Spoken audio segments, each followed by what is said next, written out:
দর্শক যেমনটি জানাচ্ছিলেন ৪ দফা দাবিতে সরকারি মাধ্যমিক শিক্ষকরা আন্দোলন করছেন এবং শিক্ষা ভবনের সামনে ধর্মঘট পালন করছেন তারা।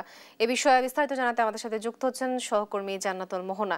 মোহনা, শিক্ষকদের দাবিগুলো কি, এই বিষয়ে বিস্তারিত আমাদেরকে জানাবেন।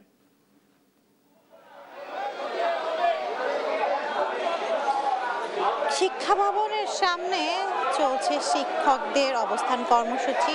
আপনাদের যদি বলতে চাই, আমার ডান দিকে যে শিক্ষকরা রয়েছেন তারা হচ্ছেন সরকারি মাধ্যমিক বিদ্যালয়ের শিক্ষকরা এবং বাম দিকে যারা রয়েছেন তারা ২৬ থেকে ৩১ ব্যাচে শিক্ষা ক্যাডারের সহকারী যে অধ্যাপক তারা রয়েছেন। এখানে যারা মাধ্যমিক বিদ্যালয়ের শিক্ষকরা রয়েছেন তাদের দাবিটি হচ্ছে, তাদেরকে দাবিটি আপনাদেরকে জানাতে চাই, তারা যে ৪ দফা দাবিতে এখানে অবস্থান কর্মসূচি করেছেন এবং সহকারী শিক্ষক পদে নবম গ্রেডের বিসিএস সাধারণ শিক্ষা ক্যাডারে যে যুক্ত করে দ্রুত সময়ে মাধ্যমিক শিক্ষা অধিদপ্তরে গ্যাজেট প্রকাশ সহ আরও ৩টি দাবিতে ওনারা কিন্তু অবস্থান কর্মসূচি অর্থাৎ অবস্থানের কর্মঘট এখানে পালন করছেন। তারা জানিয়েছেন আজ বিকালের মধ্যে যদি তাদের এই দাবিগুলো না মেনে নেওয়া হয় তাহলে তারা আগামীকাল থেকে কমপ্লিট শাটডাউন কর্মসূচি ঘোষণা করবে।